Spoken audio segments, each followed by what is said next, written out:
Chapter 1. Introduction.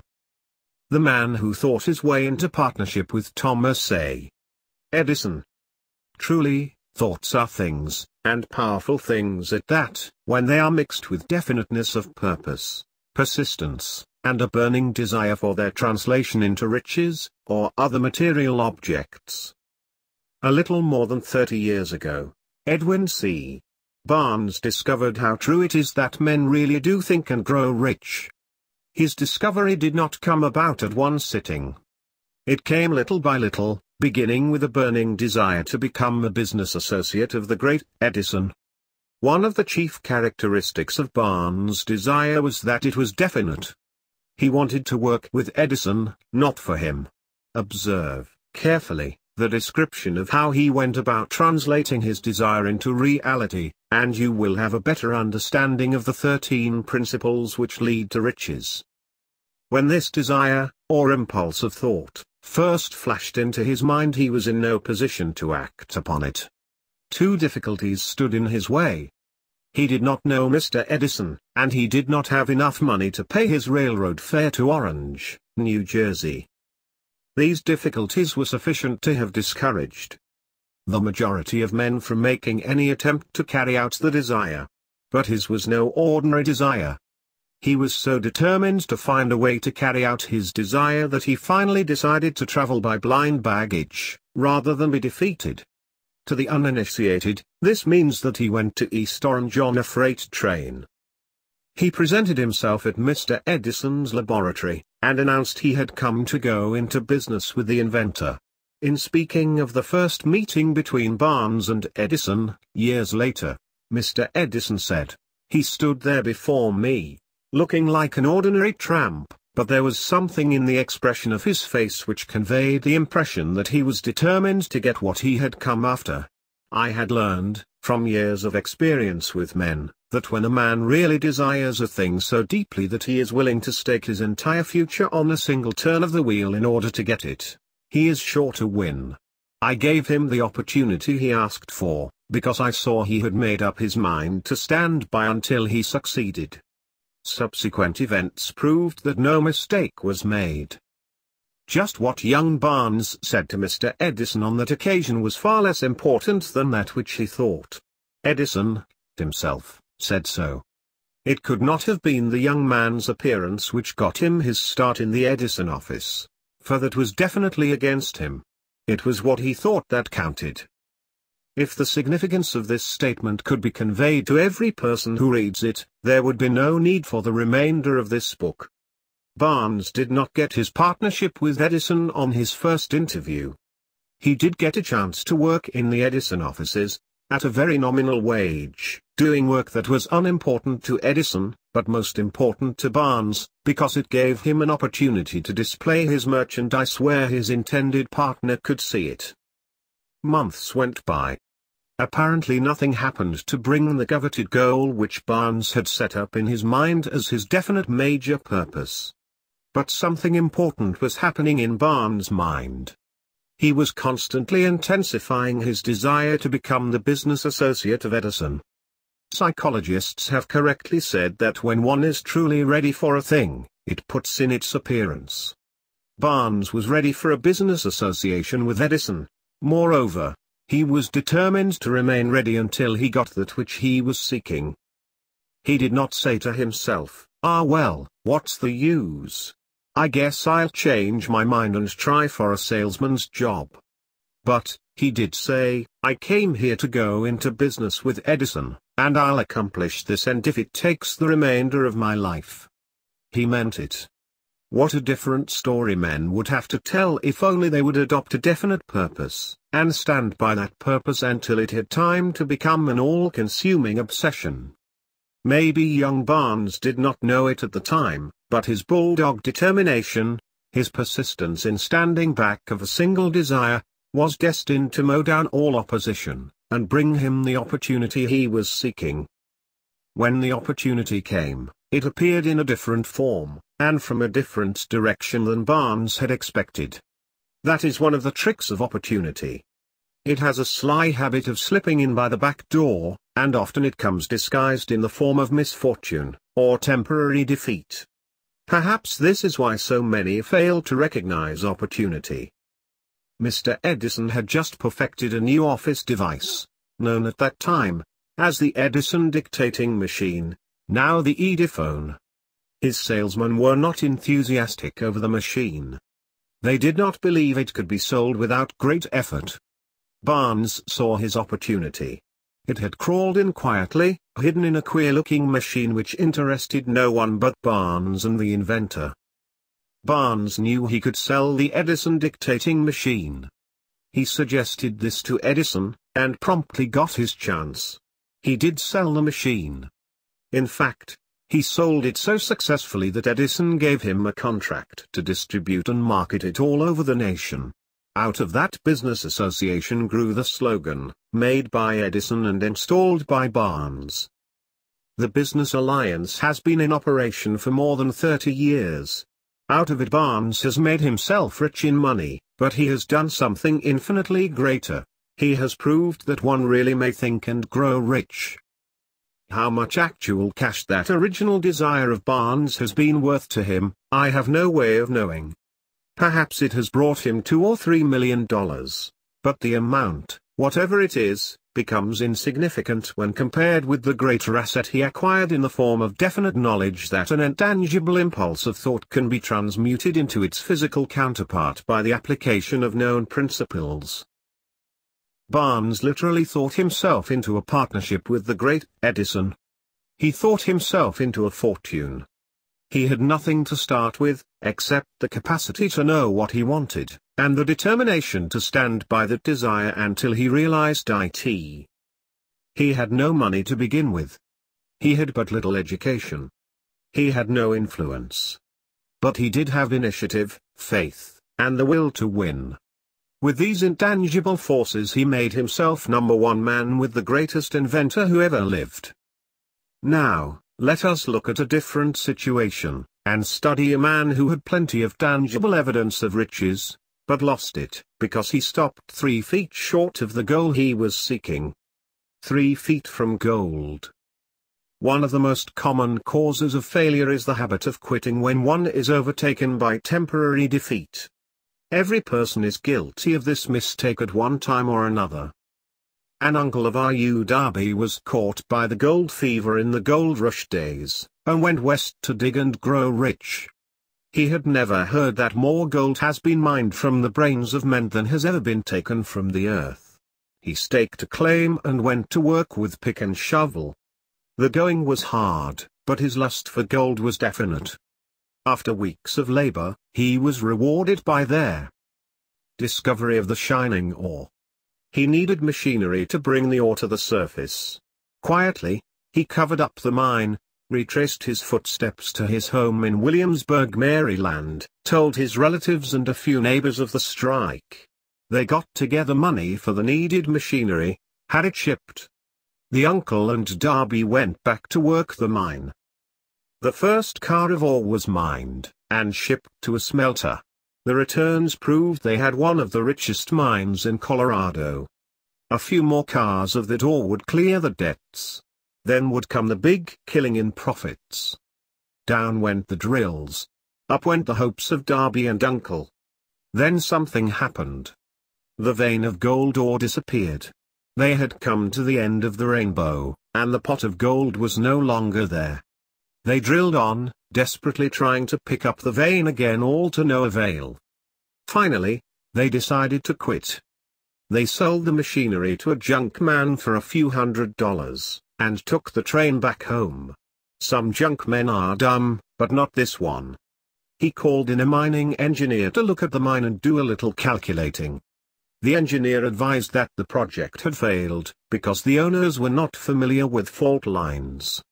His calculations showed that the vein would be found just 3 feet from where the Darbys had stopped drilling. That is exactly where it was found. The junk man took millions of dollars in ore from the mine, because he knew enough to seek expert counsel before giving up. Most of the money which went into the machinery was procured through the efforts of R.U. Darby, who was then a very young man. The money came from his relatives and neighbors, because of their faith in him. He paid back every dollar of it, although he was years in doing so. Long afterward, Mr. Darby recouped his loss many times over, when he made the discovery that desire can be transmuted into gold. The discovery came after he went into the business of selling life insurance. Remembering that he lost a huge fortune, because he stopped 3 feet from gold, Darby profited by the experience in his chosen work, by the simple method of saying to himself, I stopped 3 feet from gold, but I will never stop because men say no when I ask them to buy insurance. Darby is one of a small group of fewer than 50 men who sell more than $1 million in life insurance annually. He owes his stickability to the lesson he learned from his quitability in the gold mining business. Before success comes in any man's life, he is sure to meet with much temporary defeat, and, perhaps, some failure. When defeat overtakes a man, the easiest and most logical thing to do is to quit. That is exactly what the majority of men do. More than 500 of the most successful men this country has ever known told the author their greatest success came just one step beyond the point at which defeat had overtaken them. Failure is a trickster with a keen sense of irony and cunning. It takes great delight in tripping one when success is almost within reach. A 50-cent lesson in persistence. Shortly after Mr. Darby received his degree from the University of Hard Knocks, and had decided to profit by his experience in the gold mining business, he had the good fortune to be present on an occasion that proved to him that no does not necessarily mean no. One afternoon he was helping his uncle grind wheat in an old-fashioned mill. The uncle operated a large farm on which a number of colored sharecrop farmers lived. Quietly, the door was opened, and a small colored child, the daughter of a tenant, walked in and took her place near the door. The uncle looked up, saw the child, and barked at her roughly, "What do you want?" Meekly, the child replied, "My mammy say send her 50 cents. "I'll not do it," the uncle retorted. "Now you run on home." "Yes, sir," the child replied. But she did not move. The uncle went ahead with his work, so busily engaged that he did not pay enough attention to the child to observe that she did not leave. When he looked up and saw her still standing there, he yelled at her, "I told you to go on home. Now go, or I'll take a switch to you." The little girl said yes sir, but she did not budge an inch. The uncle dropped a sack of grain he was about to pour into the mill hopper, picked up a barrel stave, and started toward the child with an expression on his face that indicated trouble. Darby held his breath. He was certain he was about to witness a murder. He knew his uncle had a fierce temper. He knew that colored children were not supposed to defy white people in that part of the country. When the uncle reached the spot where the child was standing, she quickly stepped forward one step, looked up into his eyes, and screamed at the top of her shrill voice, "My mammy's gotta have that 50 cents. The uncle stopped, looked at her for a minute, then slowly laid the barrel stave on the floor, put his hand in his pocket, took out $50, and gave it to her. The child took the money and slowly backed toward the door, never taking her eyes off the man whom she had just conquered. After she had gone, the uncle sat down on a box and looked out the window into space for more than 10 minutes. He was pondering, with awe, over the whipping he had just taken. Mr. Darby, too, was doing some thinking. That was the first time in all his experience that he had seen a colored child deliberately master an adult white person. How did she do it? What happened to his uncle that caused him to lose his fierceness and become as docile as a lamb? What strange power did this child use that made her master over her superior? These and other similar questions flashed into Darby's mind, but he did not find the answer until years later, when he told me the story. Strangely, the story of this unusual experience was told to the author in the old mill, on the very spot where the uncle took his whipping. Strangely, too, I had devoted nearly a quarter of a century to the study of the power which enabled an ignorant, illiterate colored child to conquer an intelligent man. As we stood there in that musty old mill, Mr. Darby repeated the story of the unusual conquest, and finished by asking, "What can you make of it? What strange power did the child use, that so completely whipped my uncle?" The answer to his question will be found in the principles described in this book. The answer is full and complete. It contains details and instructions sufficient to enable anyone to understand, and apply the same force which the little child accidentally stumbled upon. Keep your mind alert, and you will observe exactly what strange power came to the rescue of the child. You will catch a glimpse of this power in the next chapter. Somewhere in the book you will find an idea that will quicken your receptive powers, and place at your command, for your own benefit, this same irresistible power. The awareness of this power may come to you in the first chapter, or it may flash into your mind in some subsequent chapter. It may come in the form of a single idea. Or, it may come in the nature of a plan, or a purpose. Again, it may cause you to go back into your past experiences of failure or defeat, and bring to the surface some lesson by which you can regain all that you lost through defeat.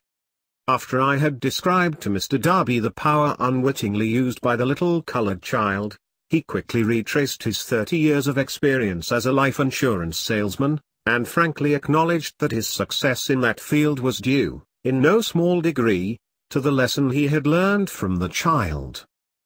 Mr. Darby pointed out, "Every time a prospect tried to buy me out, without buying, I saw that child standing there in the old mill, her big eyes glaring in defiance, and I said to myself, I've got to make this sale. The better portion of all sales I have made, were made after people had said no." He recalled, too, his mistake in having stopped only 3 feet from gold. But, he said, that experience was a blessing in disguise. It taught me to keep on keeping on, no matter how hard the going may be, a lesson I needed to learn before I could succeed in anything.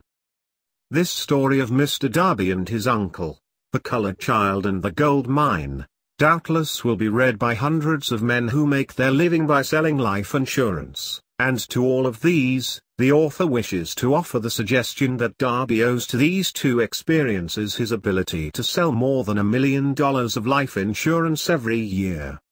Life is strange, and often imponderable. Both the successes and the failures have their roots in simple experiences. Mr. Darby's experiences were commonplace and simple enough, yet they held the answer to his destiny in life, therefore they were as important to him as life itself. He profited by these 2 dramatic experiences, because he analyzed them, and found the lesson they taught. But what of the man who has neither the time, nor the inclination to study failure in search of knowledge that may lead to success? Where, and how is he to learn the art of converting defeat into stepping stones to opportunity? In answer to these questions, this book was written. The answer called for a description of 13 principles, but remember, as you read, the answer you may be seeking, to the questions which have caused you to ponder over the strangeness of life, may be found in your own mind, through some idea, plan, or purpose which may spring into your mind as you read. One sound idea is all that one needs to achieve success. The principles described in this book contain the best and the most practical of all that is known concerning ways and means of creating useful ideas. Before we go any further in our approach to the description of these principles, we believe you are entitled to receive this important suggestion. When riches begin to come, they come so quickly, in such great abundance, that one wonders where they have been hiding during all those lean years. This is an astounding statement, and all the more so, when we take into consideration the popular belief that riches come only to those who work hard and long. When you begin to think and grow rich, you will observe that riches begin with a state of mind, with definiteness of purpose, with little or no hard work. You, and every other person, ought to be interested in knowing how to acquire that state of mind which will attract riches. I spent 25 years in research, analyzing more than 25,000 people, because I, too, wanted to know how wealthy men become that way. Without that research, this book could not have been written. Here take notice of a very significant truth, viz., the business depression started in 1929, and continued on to an all-time record of destruction, until some time after President Roosevelt entered office. Then the depression began to fade into nothingness. Just as an electrician in a theater raises the lights so gradually that darkness is transmuted into light before you realize it, so did the spell of fear in the minds of the people gradually fade away and become faith. Observe very closely, as soon as you master the principles of this philosophy, and begin to follow the instructions for applying those principles, your financial status will begin to improve, and everything you touch will begin to transmute itself into an asset for your benefit. Impossible? Not at all. One of the main weaknesses of mankind is the average man's familiarity with the word impossible. He knows all the rules which will not work. He knows all the things which cannot be done.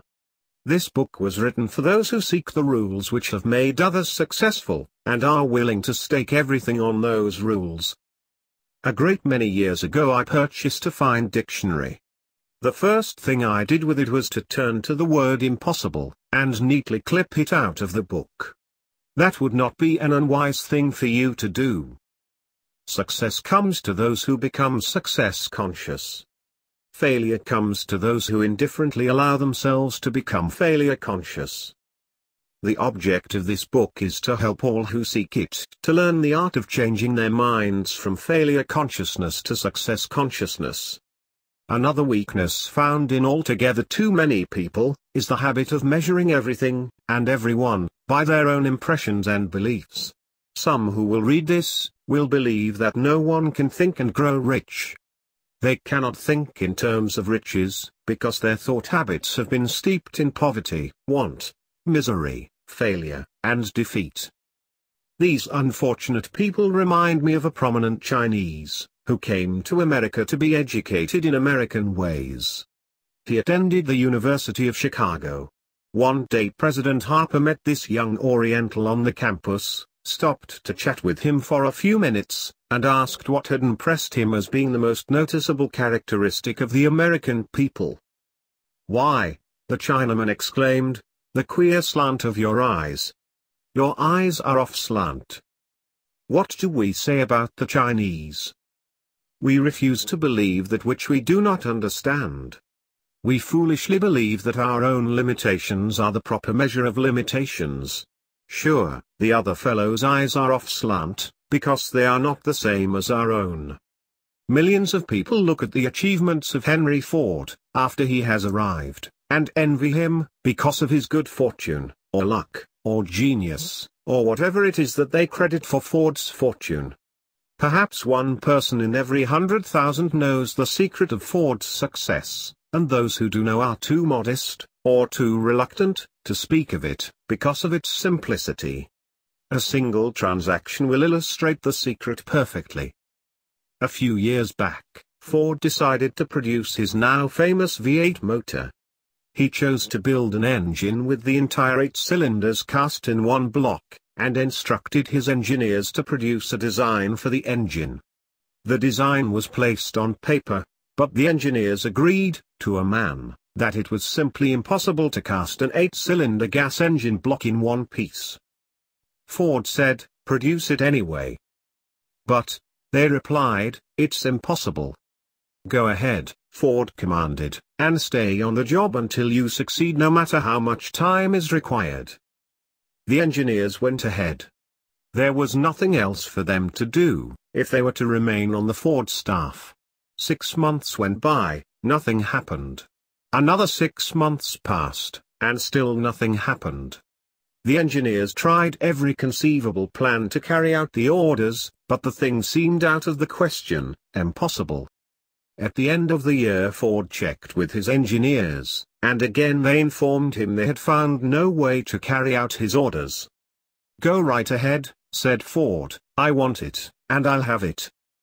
They went ahead, and then, as if by a stroke of magic, the secret was discovered. The Ford determination had won once more. This story may not be described with minute accuracy, but the sum and substance of it is correct. Deduce from it, you who wish to think and grow rich, the secret of the Ford millions, if you can.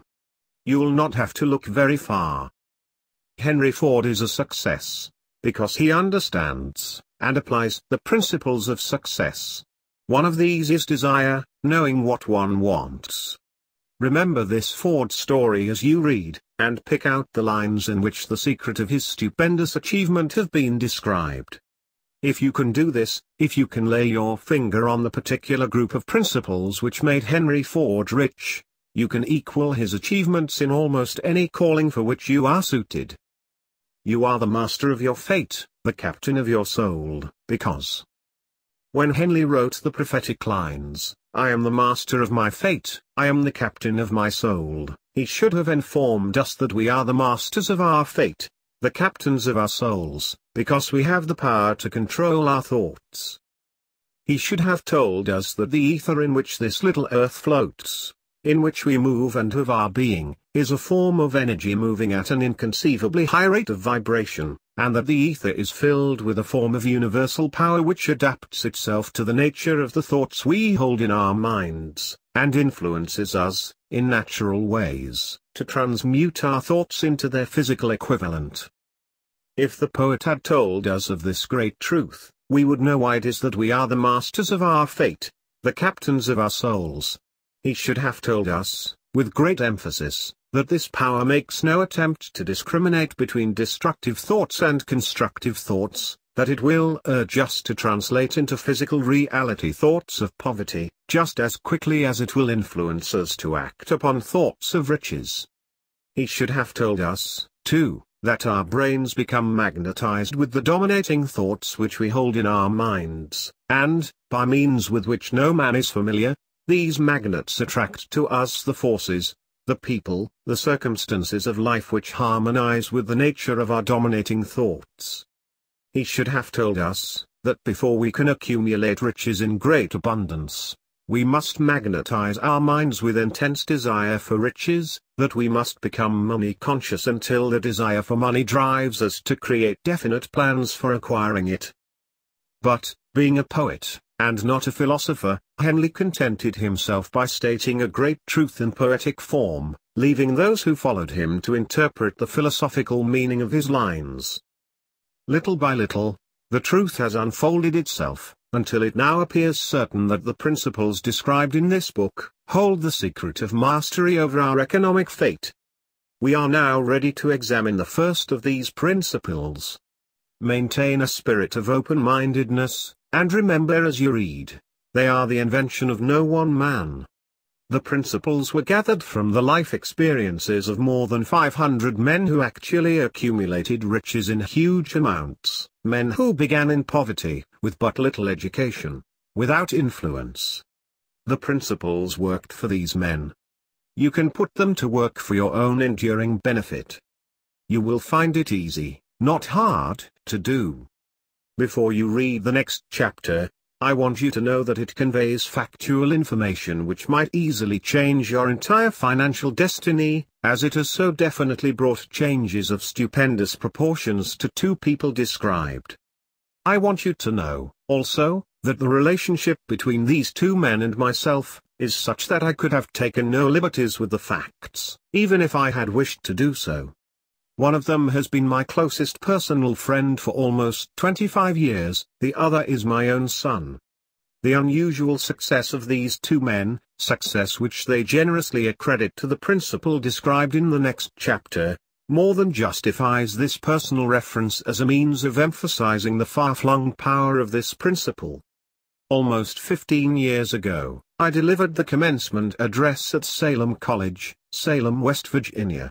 I emphasized the principle described in the next chapter, with so much intensity that one of the members of the graduating class definitely appropriated it, and made it a part of his own philosophy. The young man is now a member of Congress, and an important factor in the present administration.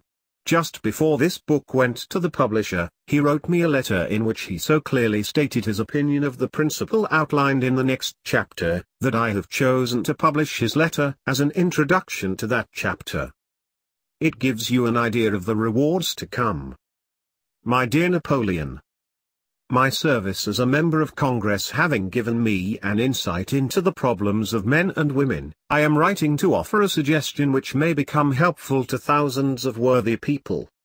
With apologies, I must state that the suggestion, if acted upon, will mean several years of labor and responsibility for you. But I am enheartened to make the suggestion, because I know your great love for rendering useful service. In 1922, you delivered the commencement address at Salem College, when I was a member of the graduating class. In that address, you planted in my mind an idea which has been responsible for the opportunity I now have to serve the people of my state, and will be responsible, in a very large measure, for whatever success I may have in the future. The suggestion I have in mind is, that you put into a book the sum and substance of the address you delivered at Salem College, and in that way give the people of America an opportunity to profit by your many years of experience and association with the men who, by their greatness, have made America the richest nation on earth. I recall, as though it were yesterday, the marvelous description you gave of the method by which Henry Ford, with but little schooling, without a dollar, with no influential friends, rose to great heights. I made up my mind then, even before you had finished your speech, that I would make a place for myself, no matter how many difficulties I had to surmount. Thousands of young people will finish their schooling this year, and within the next few years. Every one of them will be seeking just such a message of practical encouragement as the one I received from you. They will want to know where to turn, what to do, to get started in life. You can tell them, because you have helped to solve the problems of so many people. If there is any possible way that you can afford to render so great a service, may I offer the suggestion that you include with every book, one of your personal analysis charts, in order that the purchaser of the book may have the benefit of a complete self-inventory, indicating, as you indicated to me years ago, exactly what is standing in the way of success. Such a service as this, providing the readers of your book with a complete, unbiased picture of their faults and their virtues, would mean to them the difference between success and failure. The service would be priceless. Millions of people are now facing the problem of staging a comeback, because of the depression, and I speak from personal experience when I say, I know these earnest people would welcome the opportunity to tell you their problems, and to receive your suggestions for the solution. You know the problems of those who face the necessity of beginning all over again. There are thousands of people in America today who would like to know how they can convert ideas into money, people who must start at scratch, without finances, and recoup their losses. If anyone can help them, you can. If you publish the book, I would like to own the first copy that comes from the press, personally autographed by you. With best wishes, believe me. Cordially yours, Jennings Randolph.